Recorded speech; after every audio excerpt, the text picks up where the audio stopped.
Welcome back to my Over 40 Beauty channel. Today we are doing an episode of Beauty Aside, but this is a new series I will be publishing weekly if you're interested in keeping up with what's going on behind the scenes of the headlines, specifically in Hollywood with celebrities. We're going to talk about fact, fiction, and what it means for you, my savvy beauty lover over 40. From Brandi Glanville's face disfigurement to Blake Lively's balm. I'm not talking about hair balm. I'm talking about the backlash over her beauty brand that affected her beauty brand sales. Brandi Glanville made headlines when she actually revealed that she thought she had a parasite, but Dr. Dubrow, a well-known Hollywood surgeon, questioned her claim, stating that it was more likely due to an infectious process or a reaction to a cosmetic injection. So let's stick to the facts. Something happened after she received injections at some point that caused the disfigurement. I think we can all agree with that. Now, exactly what it's from is unknown at this point. What it reminded me of as a licensed esthetician, watching The Twister, if you've seen that recently on Netflix, not to be confused with the movie. This is actually the documentary. Little spoiler alert here if you haven't seen it and you want to.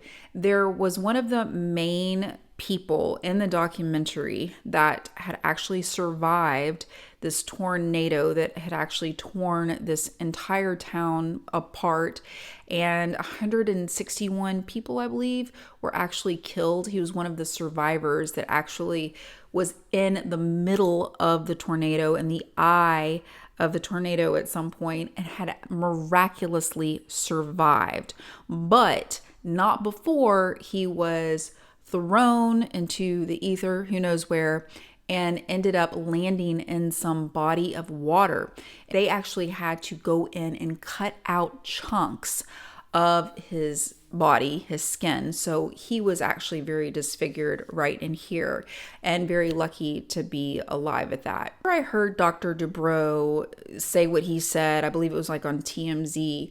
I thought to myself, this sounds so familiar. This sounds like something similar. This idea, something that has to be surgically removed anyways, really makes sense to me as a licensed esthetician. And I would love to know what you think. So if you have an opinion about it, definitely share it with me below, because I'm really fascinated by cases like this. And if there's one thing that we can really take away from this, it is that whenever your body is fighting something, the healing process starts to slow down, which makes it harder to conquer. Last year, in an example, I was very sick, which I thankfully don't get sick that often, but there was some major flu.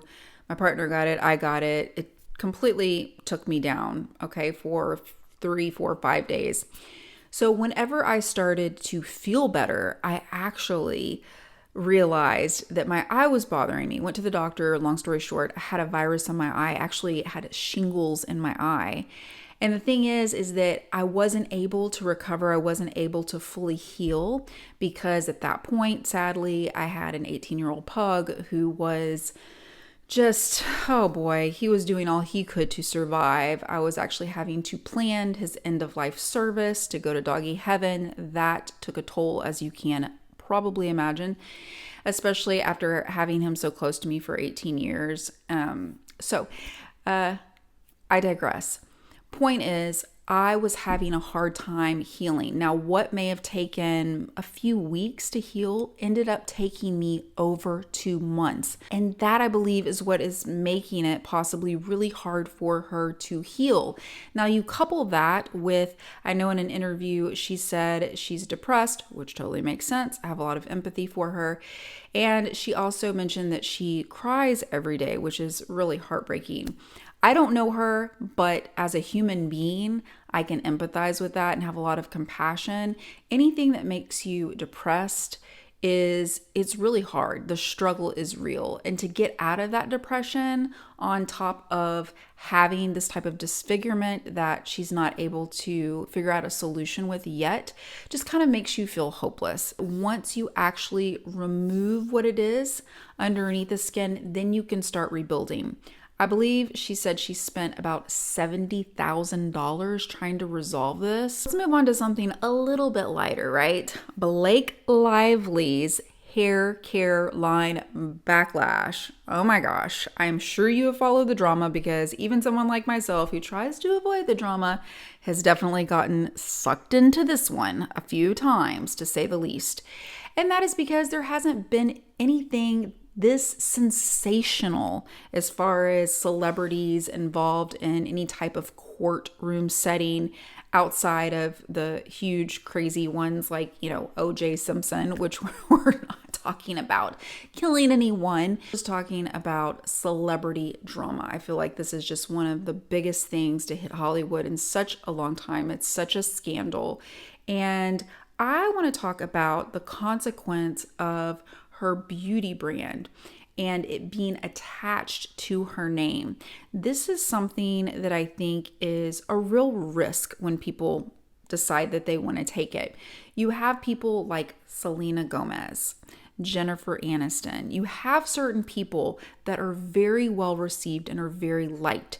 So them being attached to their brand, even if the brand is another name, it only elevates it. It only brings it up. It makes people want it more.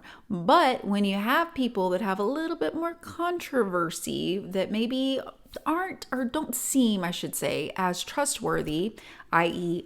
Jennifer Lopez, unfortunately, that is when the brands start to spiral down. Now, in the past several years, I feel like there has been this surge of celebrity brands, and that is no surprise. You see them left and right. But what makes one popular versus not popular? Because I can tell you as a licensed esthetician who really does actually look at the ingredients and listen to cosmetic chemists who break it all down, that it's not always about the ingredients. It's about the messaging. It's about the marketing. It's what about moves somebody to purchase something. And unfortunately, when there is a name associated with a scandal that is the name or is the face and name of the brand, I believe it's Blake Brown Beauty, then it's going to have backlash that you just can't get around. But my question to you is it fair? Because I was listening to some cosmetic chemist, and this was probably a few months ago, and it had nothing to do with the scandal. They were saying that the ingredients seemed pretty good, or someone had used one of the products and said that they liked them. So that stayed with me, like, oh, well, at least she's got a good hair care line, or she's using good quality ingredients.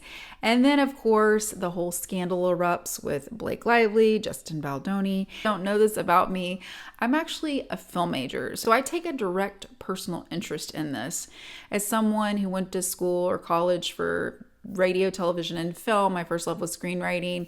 I have made and been involved in short films, feature films. A side note that I will proudly brag about is that I actually did makeup on my first feature film, okay, that I was the lead makeup and hair on, called Jumping Off Bridges. That featured very popular actor these days called Glenn Powell. I love film, but not because of celebrities, because I know that there is legit, when I say blood, I'm sure there's some cuts and scrapes and bruises, blood, sweat, tears are involved whenever you are making films. And the best films, when you see behind the scenes stuff, or I should say when you're watching the movie, it feels flawless. It feels seamless. And even if you see behind the stuff, it's kind of sensationalized. It's kind of sexy.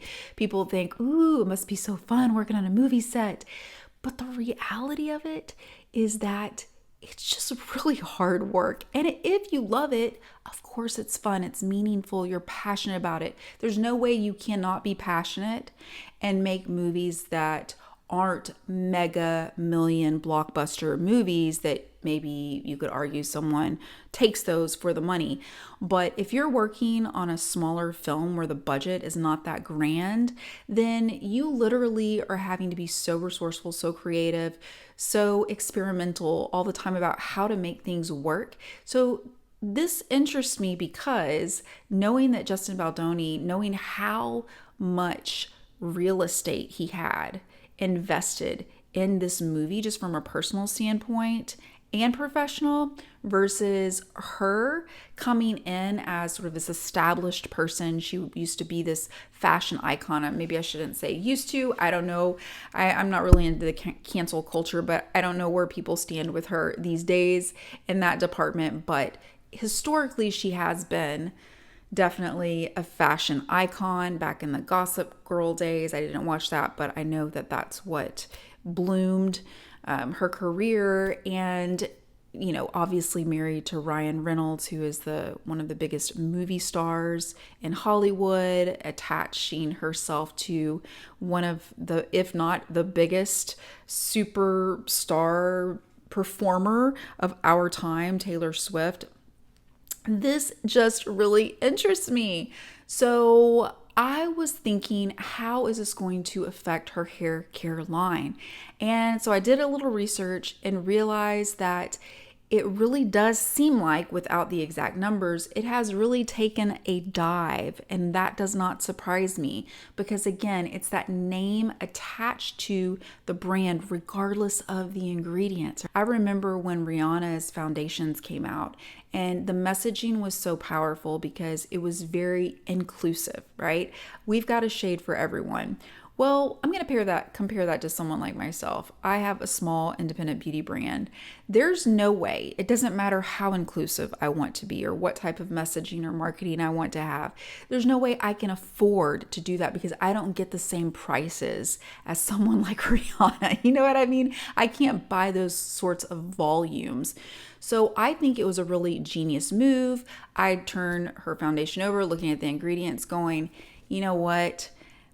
No disrespect, these ingredients are not special, but it doesn't matter because it's about catering and honing in on what people are wanting or what's missing and filling the gap. And your popularity, if you have popularity behind you, you will do well. Now, I want you to juxtapose that with a line like Blake Lively's. I have not used the products, but let's suppose the products are really good with really good ingredients. Well, if that is true, but she is having all of this backlash because now she's deemed the mean girl, then there's just no way for her product line to soar. That is the risk.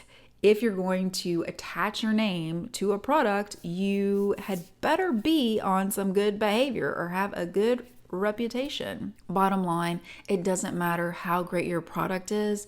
If your audience has lost trust, they will not buy from you. On the flip side of that, you can have ingredients that aren't that great, even products that might not be that great. I try a lot of them. I get a lot of free stuff sent to me. But if people like the brand, if it has a good reputation, if it has positive influencer reviews, if it has a celebrity attached to it that you like, literally in an example, I just got a box of Redken the other day. Now, Redken is one of my favorite shampoos, and I have made many short little videos, including Redken, over the last few years, and some of which have done really, really well organically. Redken noticed, they decided to send me some free products. I was excited because I already use Redken. But right when I opened the box, I looked at a little postcard size picture of Sabrina Carpenter's face attached to the brand. Why did they do that? Because if I have a good feeling when I look at Sabrina Carpenter, I'm going to automatically have a good feeling about those products, regardless if I've used them or not before. That is just a good old case of marketing 101. If this was helpful today, or you just had a great time hanging out, please like and subscribe to my channel and make sure and set that notification bell. And remember, the more you know, the more you glow. Ciao for now.